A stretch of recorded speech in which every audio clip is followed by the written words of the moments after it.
I wanted to start by, talking business. Obviously, that's where your head's at now, and that's what's consuming a large majority of your time. But I want to take you back to when you were really young. You go to your Pop Warner coach's house, and you see blueprints Yes. on the table. Yes. How did that impact you?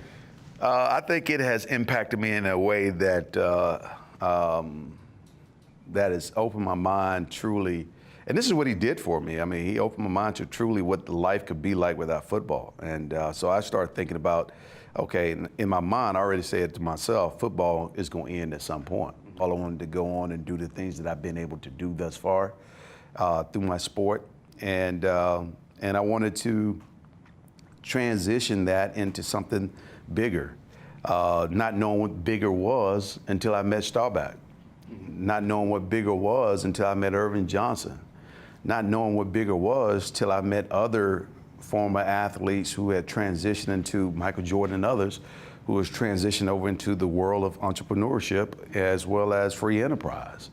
When I saw that, then I understood that I had the capabilities of doing the same thing. And you had some businesses during your playing career, Yes. but it's really taken off Yeah. post-career. I wonder, how does your enthusiasm for business compared to the enthusiasm that you had for playing football? You know, I would say they probably one and the same. Really? In the context of excitement, the thrill of the chase, and the agony of defeat. So it's never good to lose an opportunity, and it's never good to disappoint someone that you're working with either. So just like in football, it is you letting down the fans. And not only letting down the fans, but letting down your teammates in your organization. In business, you're hurting families. You're hurting other businesses. So it's a lot more real. You know, fans, on the other hand, yeah, their feelings get hurt. But in business, livelihoods can change for the better or for the worse. So it's a little different, but they both kind of parallel each other. You mentioned Roger Staubach. You also mentioned Irvin Johnson or Magic, and he's obviously the most notable example of business success, at least publicly among professional athletes. But Staubach, I mean, created a massive business empire for himself, sold it not too long ago for hundreds of millions of dollars, former Cowboys quarterback. Explain why you reached out to him early on in your career. As you grow up, you encounter people that give you tad bits of wisdom along the way. And along the way, I've learned and this came when I was a professional athlete through my marketing guy, Warner Scott at the time.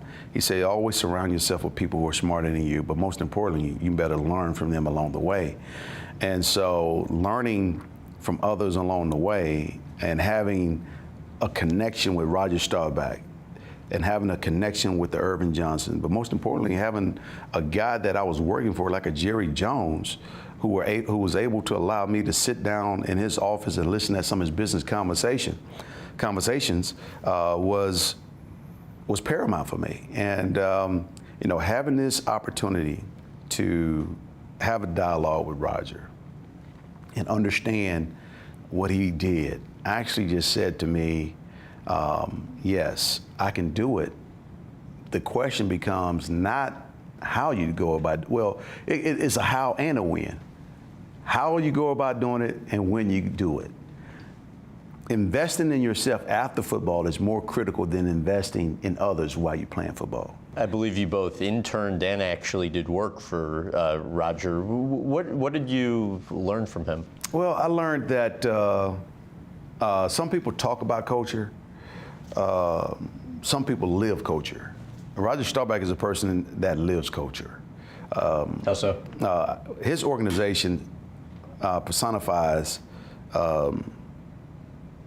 greatness and ethical, caring, sharing.